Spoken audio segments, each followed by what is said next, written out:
السلام علیکم ورحمۃ اللہ وبرکاتہ۔ الحمد للہ وکفی وسلام علی عبادہ الذین اصطفی، اما بعد فاعوذ باللہ من الشیطان الرجیم، بسم اللہ الرحمن الرحیم۔ ان المساجد للہ فلا تدعوا مع اللہ احدا، وقال اللہ تبارک وتعالی فی مقام آخر،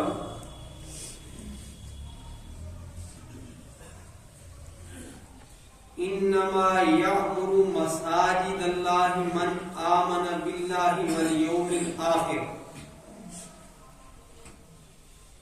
وقال اللہ تبارک وتعالی فی مقام آخر، فی بیوت اذن اللہ ان ترفع ویذکر فیہا اسمہ۔ عن ابی ہریرہ رضی اللہ تعالی عنہ قال قال رسول اللہ صلی اللہ علیہ وسلم، احب البلاد الی اللہ تعالی مساجدها وابغض البلاد الی اللہ اسواقها۔ صدق اللہ العلی العظیم وصدق رسولہ النبی الأمی الکریم۔ اللہم صل علی محمد وعلی آل محمد کما صلیت علی ابراہیم وعلی آل ابراہیم انک حمید مجید۔ اللہم بارک علی محمد وعلی آل محمد کما بارکت علی ابراہیم وعلی آل ابراہیم انک حمید مجید۔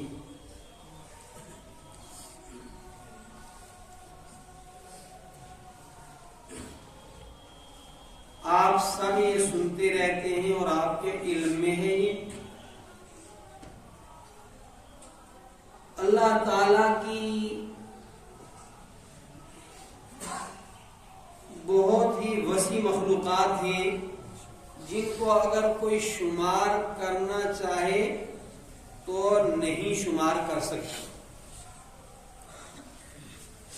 اور ان مخلوقات میں سے سب سے عظیم مخلوق، اللہ کا سب سے بڑا پروجیکٹ وہ ہے انسان۔ والتین والزیتون وطور سینین وہذا البلد الامین۔ تین کی قسم، زیتون کی قسم، طور سینا کی قسم، جہاں حضرت موسیٰ علیہ السلام نے اللہ تعالیٰ سے ہم کلامی فرمائی، وَهَذَا الْبَلَدِ الْأَمِينَ، اور مکہ کے شہر امن کی قسم،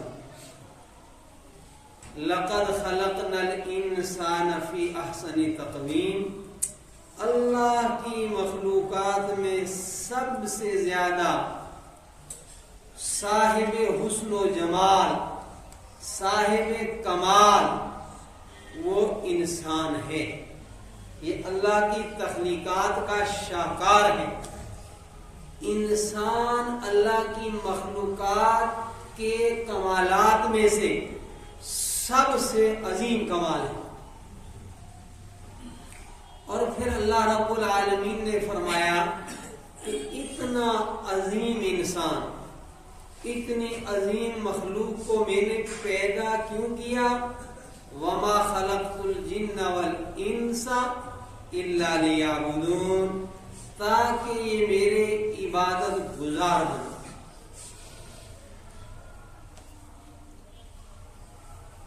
اور واقعی آدمی ذرا اپنے وجود پر غور کرے تو احساس ہوتا ہے کہ واقعتاً انسانی مخلوق کو اللہ رب العالمین نے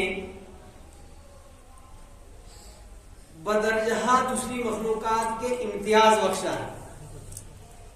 سب کچھ جو کچھ ہے وہ اللہ ہی کی تخلیق ہے، لیکن ایک تخلیق یہ ہے کہ اذا اراد اللہ شیئا کن فیکون، کہ جب اللہ تعالیٰ کسی چیز کو تخلیق کرنے کا ارادہ فرماتا ہے تو اللہ فرماتے ہیں کن ہو جا، فیکون وہ ہو جاتا ہے. لیکن پتہ ہے انسان کے متعلق کیا کہا؟ خلقت بیدی، کہ انسان کو میں نے اپنے ہاتھوں سے بنایا. وہ کیسے ہیں ہاتھ؟ وہ ہماری عقل سے مابرابر ہے، لہذا ادھر پنگے میں پڑھنے کی ضرورت ہی نہیں. جو قرآن نے کہا اس پر ایمان لیا. خلقت بیدی. اچھا، آپ ساری مخلوقات ہیں، سب کے ساتھ پیٹ ہے، سب کو کھانے کی ضرورت ہے، سب کو جو ہے وہ پینے کی ضرورت ہے، بہت ساری مخلوقات چلتی ہیں. آپ دیکھتے ہیں کہ جانور منہ سے کھاتے ہیں، ٹھیک ہے، اور پیتے بھی اسی طریقے سے، ایسے پیٹ کے بل چل رہے ہیں، گویا چار پاؤں پر چل رہے ہیں، لیکن منہ ان کا نیچے کی طرف. بہت سارے چیزیں وہ گھسٹ کر کے چلتے ہیں اور اسی طرح وہ کھاتے ہیں. کیا اگر انسان ایسا ہوتا، آپ دیکھو کتنا برا لگتا ہے. اس کے ہاتھ اٹھا کر اس پہ منہ تک لقمہ پہنچاتے ہیں. اس کی ایک عظمت ہے اللہ کے ہاں، اس کی ایک رفعت ہے اللہ کے ہاں، اس کی ایک شان ہے اللہ کے ہاں. خلقت بیدی. تو یہ اتنا عظیم انسان اللہ تعالیٰ نے فرمایا وما خلقت الجن والانس الا لیعبدون، کہ میں نے جنات کو اور انسانوں کو اپنی عبادت کے لیے پیدا کیا. اور پھر عبادت کے لیے، یوں تو یہ اللہ تعالیٰ کا احسان ہے کہ مسلمان کی عبادت کسی در و دیوار کی محتاج نہیں، جہاں چاہیے عبادت کر سکتا ہے. لیکن پھر بھی اللہ تبارک و تعالیٰ نے اس کے لیے ایک مرکز عبادت بنایا. ان اول بیت وضع للناس للذی ببکۃ مبارکا وہدی للعالمین. کائنات کے اندر پہلا مکان، بلکہ تحقیقات تو یوں ہیں کہ پہلی خشک جگہ جو زمین پر ابری ہے وہ کعبۃ اللہ کی جگہ ہے. تو پہلی خشک جگہ، پہلا گھر بیت اللہ ہے، اللہ کا گھر ہے. ان اول بیت وضع للناس، وہ اس لمبی چوڑی طویل عریض سرزمین کے اوپر، ان اول بیت، وہ پہلا گھر یقیناً وضع للناس، جو لوگوں کے لیے بنایا گیا، ببکۃ، مکہ مکرمہ ہے، بیت الحرام ہے. اور وہ پہلا اللہ کا گھر ہے. اللہ کے گھر میں کیا ہوتا ہے؟ پارلیمنٹ میں کیا ہوتا ہے؟ فیکٹریز کے اندر کیا ہوتا ہے؟ کارخانوں میں کیا ہوتا ہے؟ وہ انسانوں کے لیے پہلا گھر جو وضع کیا گیا، ہدی للعالمین، وہ تمام کائنات کے لیے شعور کی، سمجھ بوجھ کی جگہ ہے. سب کچھ ہو، شعور نہ ہو تو کچھ بھی نہیں. شعور، ہدایت، جس کو دوسرے لفظوں میں کچھ لوگ ساری زندگی مولوی بھی بولتے رہتے ہیں، آپ بھی سنتے رہتے ہیں، پتہ اس کا نہیں ہوتا کہ اس کا وہ معنی جو سمجھ میں آئے. ہدایت کا مطلب شعور، سمجھ بوجھ، ٹھیک ہے کہ نہیں؟ اور سمجھ بوجھ سے ہی جو ہے سارے نظام کائنات درست طریقے پر چلتے ہیں. فرمایا وہ پہلا گھر جو انسانوں کے لیے رب العالمین نے وضع کیا، ہدی للعالمین، وہ عالمی مرکز ہدایت ہے.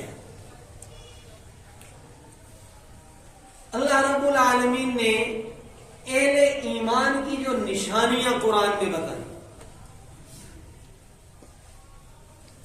ان میں ایک نشانی بتائی، انما یعمر مساجد اللہ من آمن باللہ والیوم الآخر، کہ آخرت کے اوپر ایمان لانے والوں کے کاموں میں سے ایک کام، اللہ پر ایمان رکھنے والوں کے کاموں میں سے ایک کام، اللہ پر ایمان رکھنے والوں کے اعمال میں سے ایک عمل یعمر مساجد اللہ، مساجد کی تعمیر ہے۔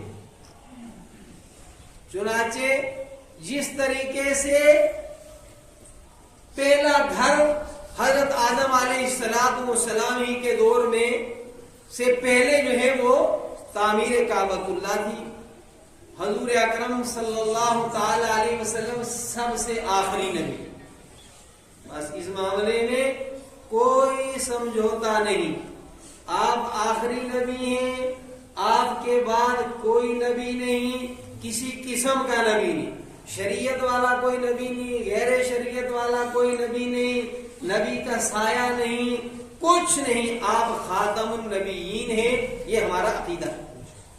آپ صلی اللہ علیہ وسلم دنیا میں تشریف لائے اور وقت گزرتا گیا، مکہ مکرمہ کے اندر چونکہ پہلے سے بیت اللہ موجود تھا، اگرچہ وہ اس وقت شرک کا ایک مرکز بنا ہوا تھا، لیکن آپ صلی اللہ علیہ وسلم نے کعبۃ اللہ کے ہوتے ہوئے کوئی دوسرا باقاعدہ مرکز دین کا بنانا مناسب نہیں سمجھا۔ پھر جب آپ صلی اللہ علیہ وسلم نے بحکم خداوندی مکہ المکرمہ سے مدینہ منورہ کی طرف ہجرت فرمائی اور دنیا کے اندر پہلی اسلامی ریاست، پہلا انسانی فلاحی معاشرہ وہ مدینہ منورہ کے اندر تشکیل دیا گیا، ایک نظم بنایا گیا۔ اور اسلام کے متعلق آپ سنتے رہتے ہیں، خالی بولا نہ کریں، خالی سنا نہ کریں، اس پر غور بھی کیا کریں۔ اسلام مکمل نظام حیات ہے، یہ ہم کہتے ہیں، لیکن کبھی ہم نے دیکھا کبھی اس پر نہ پڑھا نہ سوچا کہ مکمل نظام حیات کیسا، بس ایک خوبصورت سا جملہ ہم سن لیتے ہیں۔ مکمل نظام حیات وہ ہے جس میں سونے کا آپ کے لیے ایک سسٹم ہو، جاگنے کا ایک ہو، کمانے کا ہو، خرچ کرنے کا ہو، شادیاں نبھانے کا، غم نبھانے کا، پڑوسیوں کے ساتھ جو ہے نبھاؤ کا، رشتہ داروں کے ساتھ نبھاؤ کا، اولاد کے حقوق، ماں باپ کے حقوق، یعنی جو کچھ ضروریات ہیں انسان کی، ان سب کے لیے اسلام نے نظام دیا۔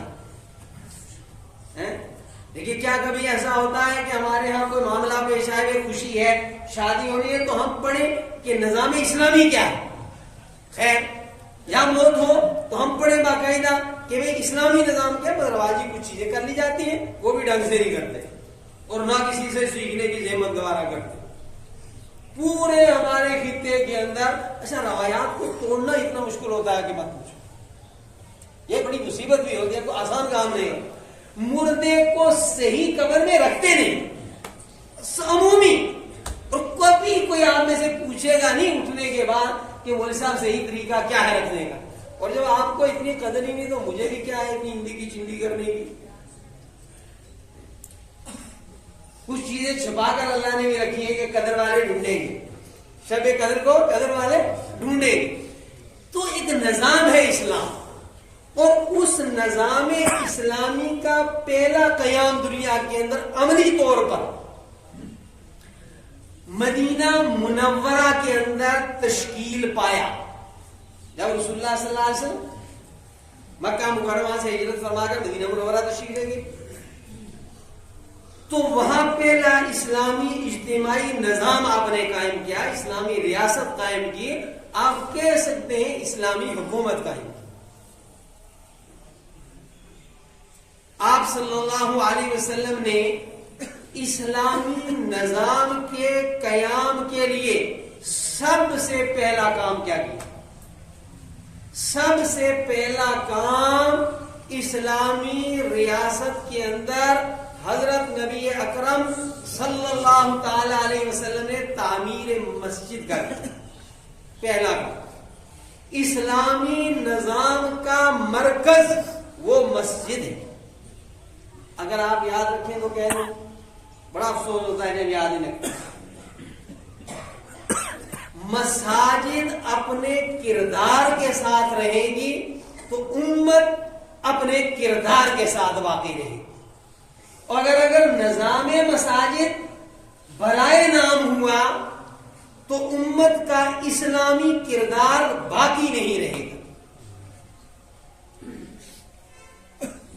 چنانچہ آپ صلی اللہ علیہ وسلم کی ہجرت فرمانے سے پہلے کچھ عرصہ پہلے نبی صلی اللہ علیہ وسلم نے مدینہ منورہ سے کچھ لوگ آئے تھے حج کے لیے. آئے تو پہلے بھی ہوتا تھا, ترتیب مدنی احکام آئے دوبارہ, تو کچھ لوگ مدینہ منورہ کے آئے تھے اور بڑے بڑے میلے لگتے تھے. نبی صلی اللہ علیہ وسلم کو جا کے دعوت دیتے تھے. کچھ لوگ مسلمان ہو گئے تھے. پھر انہوں نے دوسرے سال اور لوگوں پر محنت کر کے مدینہ سے کچھ لوگ مسلمان بنا کر لائے. پھر نبی صلی اللہ علیہ وسلم سے انہوں نے مطالبہ کیا کہ ہمیں کچھ معلم آپ دے دیں. تو حضرت نبی اکرم صلی اللہ علیہ وسلم مصعب ابن عمیر رضی اللہ تعالیٰ عنہ اور اسد ابن زرارہ رضی اللہ تعالیٰ عنہ کو بھیجا کہ آپ جا کر وہاں. تو وہاں جانے کے بعد حضرت مصعب ابن عمیر رضی اللہ تعالیٰ عنہ نے جہاں مسجد نبوی ہے, یہاں ایک ایسی جگہ تھوڑی گھیری, بس وہاں آپ نمازیں بھی پڑھاتے تھے, جمعہ بھی پڑھاتے تھے, باقاعدہ کوئی چھت اور عمارت.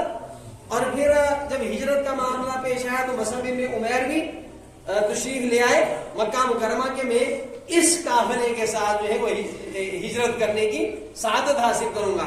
تو آپ کے بعد اسد ابن زرارہ رضی اللہ تعالیٰ عنہ بھی وہاں نماز پڑھاتے رہے, لیکن باقاعدہ مسجد نہیں تھی. جب نبی اکرم صلی اللہ تعالی علیہ وسلم جو ہے یہاں سے تشریف لے گئے اور سب کی تمنا تھی کہ نبی صلی اللہ علیہ وسلم ہمارے محلے میں ہمارے گھر میں قیام کریں. نبی صلی اللہ علیہ وسلم اس چاہت کو جانتے تھے. آپ نے فرمایا کہ میری سواری کو چھوڑ دو جہاں یہ رکے گی. تو یہ قسمت کی بات ہوتی ہے. نبی صلی اللہ علیہ وسلم کی سواری جا کر ابو ایوب انصاری کے مکان کے سامنے بیٹھ گئی. اور یہ وہ سعادت مند فرد تھا اس امت کا, 7 مہینے نبی صلی اللہ علیہ وسلم ان کے وہاں تشریف رہے. 7 مہینے وہاں ایک سامنے ٹکڑا تھا جگہ کا. نبی صلی اللہ علیہ وسلم نے پوچھوایا کہ یہ کس کا ٹکڑا ہے, تو بتایا کہ یہ سہل اور سہیل کا ہے. تو آپ صلی اللہ علیہ وسلم نے ان کو بلایا, بعض روایت میں ان کے چچا کو بلایا, وہ یتیم بچے تھے. فرمایا کہ اگر تم چاہو تو ہم یہاں مسجد بنانا چاہتے ہیں, آپ پیسے بتاؤ, ہم آپ کو پیمنٹ کر کے جگہ خرید کر مسجد بناتے ہیں. یہ جو ہمارے یہاں رواج چلا ہوا ہے نا, وہ جنگل کے اندر جا کر مسجد بنا دو, یہ بھی محلے نظر آتے ہیں بہت ساری, قبرستان جی اور اس قسم کی چیزیں. یہ اب شعور بیدار ہے, ان پر سوچنا چاہیے. یا ایسے ہلا بول کر کوئی جگہ قبضہ کر لی, وہاں نہیں پڑھنا شروع کر لو, یہ شرعی طریقے نہیں ہیں. بہرحال ضمن ایک بات آئی تو انہوں نے فرمایا یا رسول اللہ یہ زمین کا قطع ہم قربان کرتے ہیں آپ پر. آپ نے فرمایا نہیں, آپ اس کی قیمت کرو. انہوں نے قیمت کی, حضرت ابوبکر رضی اللہ تعالیٰ عنہ نے وہ رقم ادا کی, وہاں جو ہے تعمیر شروع ہوئی. تو نبی صلی اللہ علیہ وسلم نے جو وہاں تعمیر کی, باقاعدہ آپ صلی اللہ علیہ وسلم صحابہ کے ساتھ بنفس نفیس خود کام میں شریک رہے. خود کام میں شریک رہے. کیا شریک رہے؟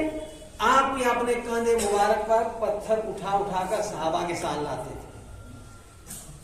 اور ایسے کام کے موقع پر یہ پرانی تہذیب ہے, ذرا جوش دلانے کے لیے آپ صلی اللہ علیہ وسلم نے اشعار پڑھ رہے تھے. اللہم لا عیش الا عیش الآخرہ, اللہم لا خیر الا خیر الآخرہ, کہ کامیابی اور زندگی تو آخرت کی زندگی ہے, بھلائی تو آخرت کی بھلائی ہے, مزے تو آخرت کے مزے. یہ دنیا کے مزے آج کا خوبصورت کل چمڑ بن جاتا ہے, دیکھنے کو جی نہیں چاہتا. ذرا جلاب ہو گئے وہ سارا حسن جو ہے ختم ہو کر کے رہ جاتا ہے.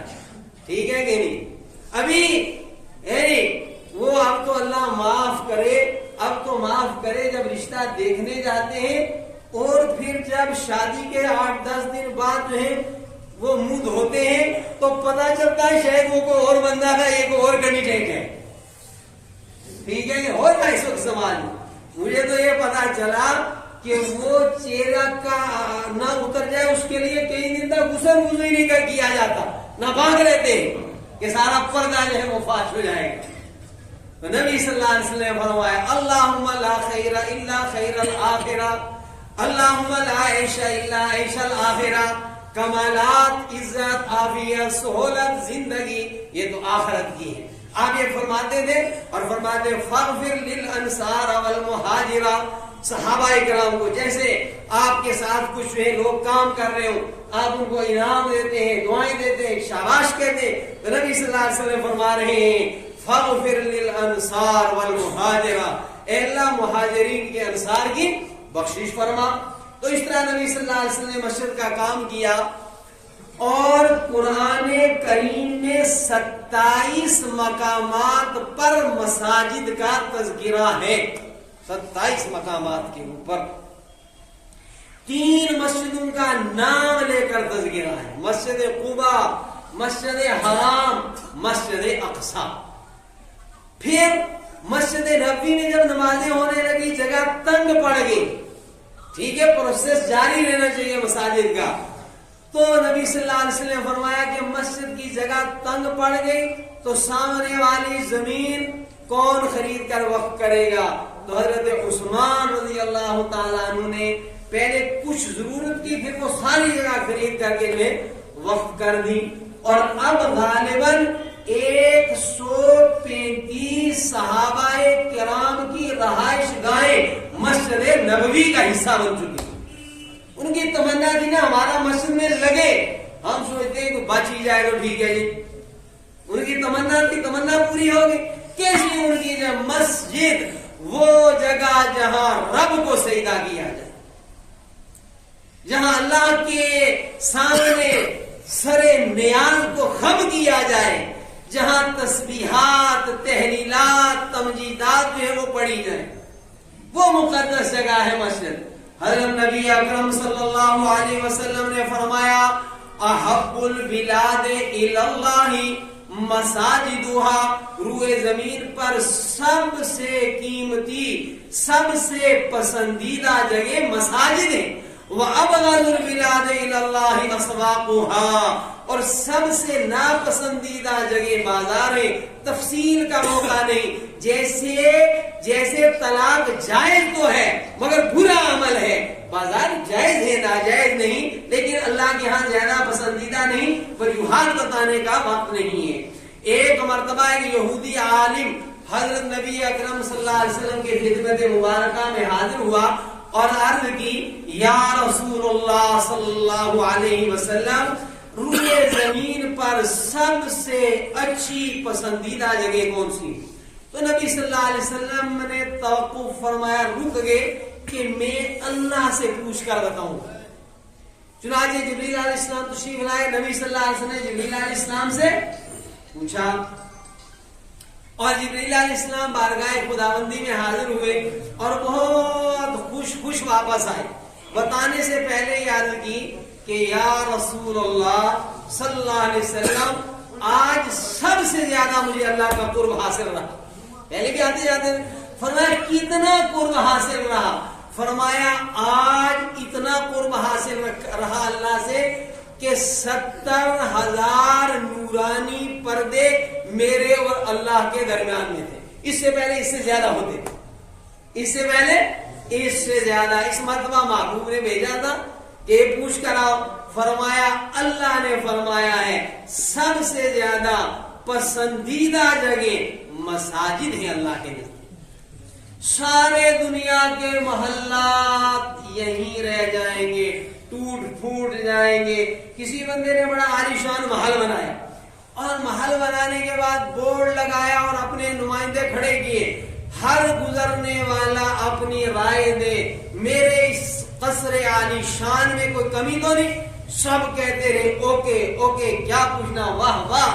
ایک فقیر آیا، فرمایا 2 نقص ہیں، 2 عیب ہیں، 2 کمیاں ہیں۔ ہکا بکا رہ گئے سارے کہ بھئی وہ کون سا یہ اتنا ماہر آ گیا؟ فرمایا چلو بتاؤ۔ فرمایا ایک کمی اس میں یہ ہے کہ جس نے اس کی تعمیر کی ہے وہ اس میں ہمیشہ نہیں رہ سکے۔ فرمایا دوسری کمی یہ ہے کہ یہ خود بھی جو ہے ختم ہو جائے گا، سارا نظام کائنات درہم برہم ہو جائے گا۔ مساجد کو اللہ اسی طرح اٹھا کر جنت کا حصہ بنا دے گی۔ یہ امتیازات ہے مساجد کا۔ تو تو کیا آپ اللہ سے یہ حسن ظن نہیں رکھتے کہ جب مسجدوں کو اللہ جنت میں لے جائے گا تو مسجد والوں کو محروم نہیں کرے گا انشاءاللہ؟ لیکن مسجد والے بنے تو صحیح ہم. فرمایا سبعۃ یظلھم اللہ فی ظلہ یوم لا ظل الا ظلہ، قیامت کے دن جب عرش کے سائے کے علاوہ کوئی سایہ نہیں ہوگا، 7 قسم کے لوگ عرش کے سائے میں ہوں گے. ان 7 میں سے ایک وَرَجُلٌ قَلْبُهُ مُعَلَّقٌ بِالْمَسْجِدِ اِذَا خَرَجَ مِنْهُ حَتَّى يَعُودَ إِلَيْهَا. فرمایا وہ بندہ جس کا دل مسجد سے اٹکا رہے، مسجد سے اٹکا رہے، ایک نماز کے بعد دوسری سوچتا رہے میرے محلے کی مسجد کی کیا ضروریات ہیں، کیا تقاضے ہیں. تمیم داری رضی اللہ تعالیٰ عنہ شام سے مدینہ منورہ تشریف لائے تو شام سے کچھ قندیلیں اور تیل لے کر آئے اور مدینہ منورہ پہنچے. اس سے پہلے مسجد نبوی میں کوئی چراغ نہیں جلتا تھا. یہ پہلے شخص ہے تمیم داری رضی اللہ تعالیٰ عنہ کہ تمیم داری نے جو ہے وہ اپنا فانوس وہ لٹکائے، ان میں تیل ڈالا، اور جب رات کو نبی صلی اللہ علیہ وسلم آئے تو مسجد کے اندر روشنی تھی. آپ نے پوچھا یہ کس نے روشنی کا انتظام کیا؟ فرمایا حضرت تمیم داری رضی اللہ تعالیٰ عنہ نے. خوش ہو گئے نبی صلی اللہ علیہ وسلم اور فرمایا اتنا عظیم بندہ اگر میرے گھر میں کوئی بیٹی ہوتی تو اس کے نکاح میں دیتا. وہاں ایک اور صحابی تھے، فرمایا آپ کے گھر میں بیٹی نہیں، میرے گھر میں جوان بیٹی ہے، میری بیٹی کا تمیم داری سے نکاح کروا دو. فوراً نکاح ہو گیا. نبی صلی اللہ علیہ وسلم تو سوچتا رہے بندہ اللہ کے. اپنے گھروں کے متعلق ہم نہیں سوچتے جی اس کی ریپیئرنگ کرانی ہے، یہ چیز بدلنی ہے، باتھ روم کا بھی سوچتے، جوتے کا بھی سوچتے ہیں. پھر میرا وہ جملہ دہراتا ہوں، جب تک مساجد کا نظام معیاری رہے گا امت کا معیار باقی رہے گا، امت کا معیار باقی رہے گا. امت کا معیار بیت اللہ یہ اللہ کے گھر ہیں. یاد رکھیں مسجد انسانی، جان کوئی کیا مسلمانی نہیں انسانی کہہ رہا ہوں، مسجد کا کردار انسانی معاشرے میں سب سے بلند ہے. ایک بات سناتا ہوں، ریاض ہے نا سعودیہ کی راجدھانی، وہاں سے ایک رسالہ نکلتا ہے، اب بھی نکلتا ہوگا، الدعوہ. الدعوہ کے اندر ایک مرتبہ یہ تھا کہ فرانس کے وزیر خارجہ نے ایک دورہ کیا سعودیہ کا اور سروے کرایا ہوگا کیا اس کے ذرائع تھے. تو اس نے یہ کہا کہ جن سوسائٹیز کے اندر مساجد ہیں وہاں سب سے کم جرائم ہیں، اور ہم اربوں کھربوں روپے خرچ کر کے جرائم کو کم نہیں کر پا رہے ہیں. اور مساجد کا جہاں قیام ہوتا ہے وہاں جرائم قیام مساجد سے، مگر فعال مسجد ہو، تبلیغی بہت اچھا لفظ کہتے ہیں، فعال مسجد ہو، مسجد کا نظام ہو. تو فرمایا اس کے بعد ہی فرانس کے وزیر خارجہ نے فرانس کے اندر سرکاری طور پر تعمیر مساجد کی اجازت دی تھی. مساجد جو ہے وہ مرکز دین ہے، مساجد مرکز تعلیم ہے. یہ باتیں آپ کسی اور جگہ سنتے ہیں جو مسجد کے ممبر سے آپ سن رہے ہیں. مساجد مرکز فلاح ہے، مساجد مرکز دفاع دین ہے. اگر مساجد کا نظام نہ رہے پتہ نہیں کون کون ڈاکو آپ کے عقیدوں کو لوٹ لے جائے، آپ کی سوچ کو لوٹ لے جائے. آپ مسجد میں جڑے ہیں تو اللہ رسول سے جڑے، ٹھیک ہے. مساجد جو ہے ان کا بڑا کردار ہے اسلامی نظام کو باقی رکھنے میں، اسلامی تعلیمات کی اشاعت میں، اسلامی نظام کی اشاعت میں. اس ساری گفتگو کا خلاصہ آپ کے سامنے اور مقصد یہ ہے کہ آج سے لگ بھگ جو ہے 2.5-3 دہائی پہلے ہمارے کچھ دوستوں نے اس جگہ پر قدم رکھا. اس وقت یہ جگہ ویران تھی، کوئی خاص یہاں بلکہ نہ کے درجے میں آبادی تھی، اور جگہ بھی اللہ تعالیٰ سے دعائیں کرتی ہیں. ہر چیز کا اپنا ایک شعور احساس ہے. ایک کا اس وقت بسیں یہاں آیا کرتی تھی اور وہ ڈرائیور لوگ وقت گزاری کے لیے یہاں تاش کھیلتے تھے یا جو ہے وہ کچھ پینے شینے والے اس طرف آیا کرتے تھے ویران علاقے میں، اور میں نے سنا ہے کہ رات کو ڈرتے تھے یہاں سے گزرتے ہوئے، کچھ چیزیں ایسی ہوتی تھی. پھر اللہ تعالیٰ کو منظور ہوا، ہمارے کچھ دوستوں کے قدم یہاں پڑے اور ایک کام شروع ہوا.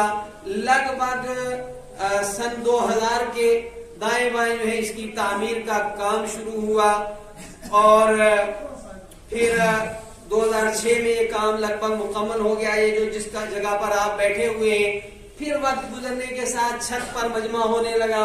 ایک مرتبہ جو ہے وہ مجھے علم ہوا، شاید میں سفر میں تھا، کہ رمضان میں چھت پر مجمع تھا اور بارش کی وجہ سے مجمع بھیگ گیا.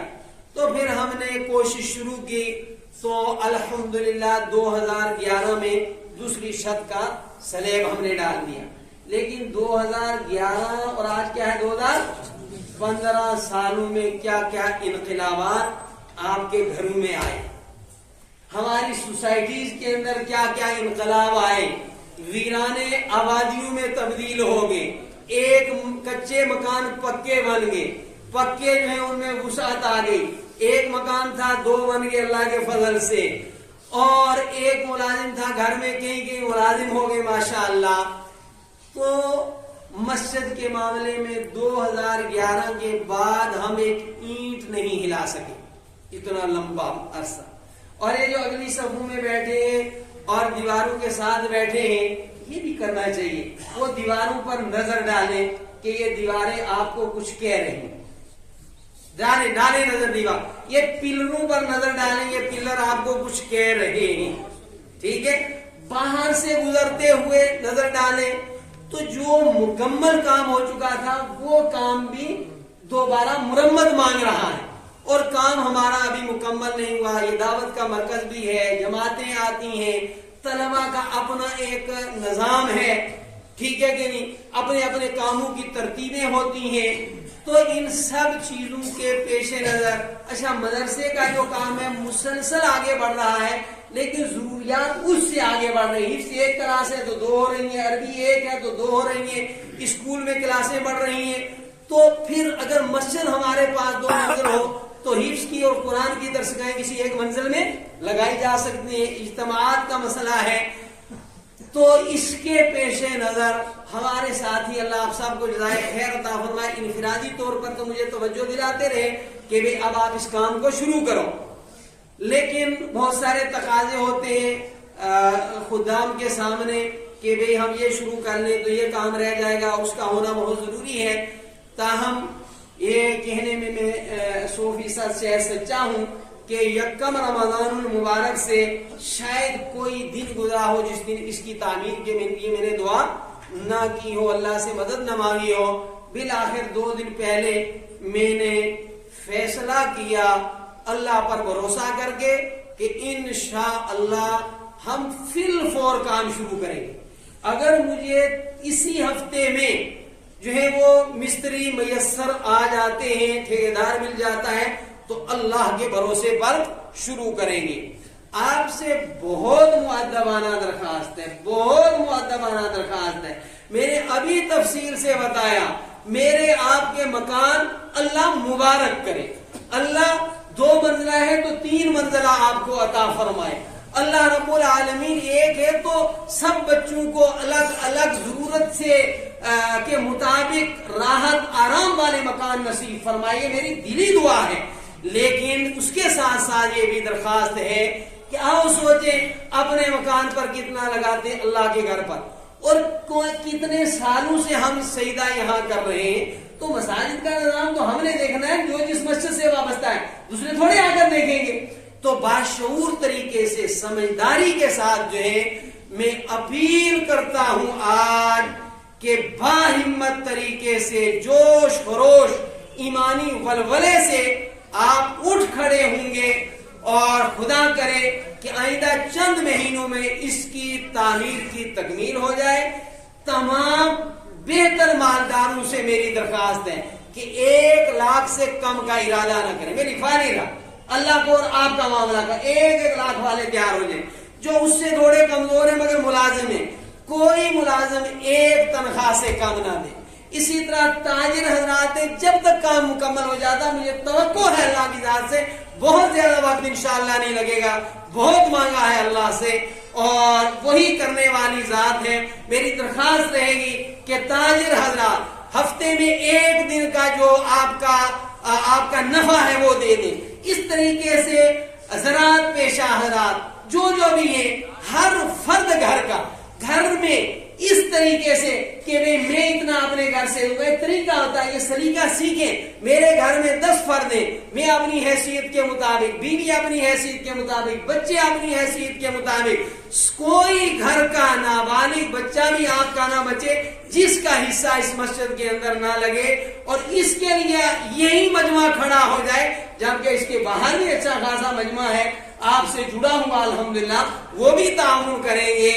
تو میں آج یہ اعلان کرتا ہوں نماز کا وقت ہو گیا ہے، چند دنوں کے اندر اس کا سیپریٹ اکاؤنٹ اور وہ سکینر بھی آ جائے گا، اس وقت ہم آپ تک پہنچائیں گے، لیکن علامتی طور پر آج یہ کام شروع ہو جائے تو میں درخواست کروں گا ہمارے چند ساتھیوں سے وہ سلام پھیرتے ہی باہر چلے جائیں۔ ماسٹر عبدالکریم صاحب ہیں ہمارے، محمود خان صاحب ہیں، حوالدار نثار صاحب ہیں، اور بھی 1 2 4 ساتھی باہر چلے جائیں۔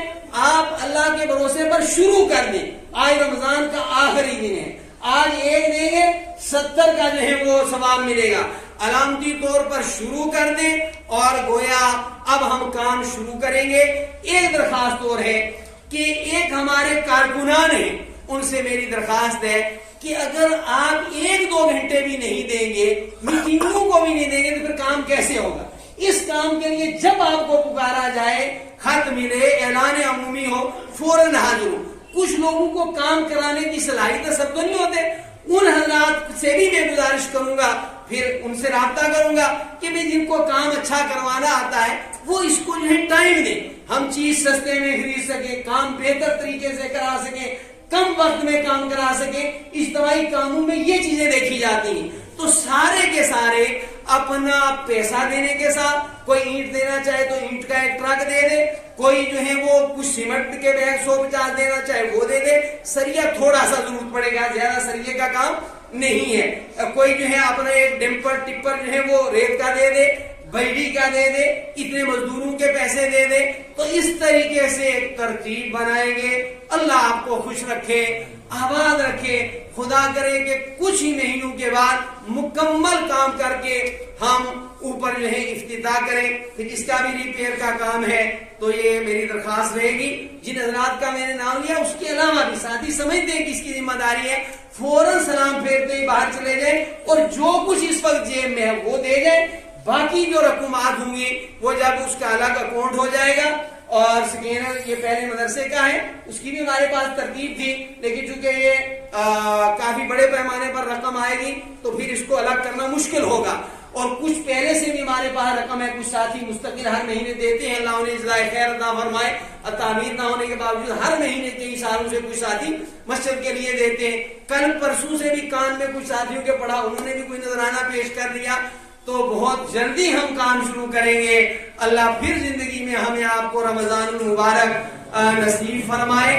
انشاءاللہ کل جو ہے ٹھیک 8:15 بجے میری گفتگو شروع ہوگی اور 8:50 کے اوپر جو ہے وہ نماز ہوگی۔ جلدی تشریف لانے کی کوشش کریں۔ صدقہ فطر یہاں نماز سے پہلے ادا کر دیں، اور تہجد کا ضرور کل اہتمام کریں۔ جو عید کی رات ہے اس کے اندر جاگ کر دعائیں کرنے کی مستقل جو ہے وہ فضیلت ہے۔ اللہ رب العالمین آپ کو مجھے عمل کی توفیق عطا فرمائے۔ وآخر دعوانا الحمدللہ رب العالمین۔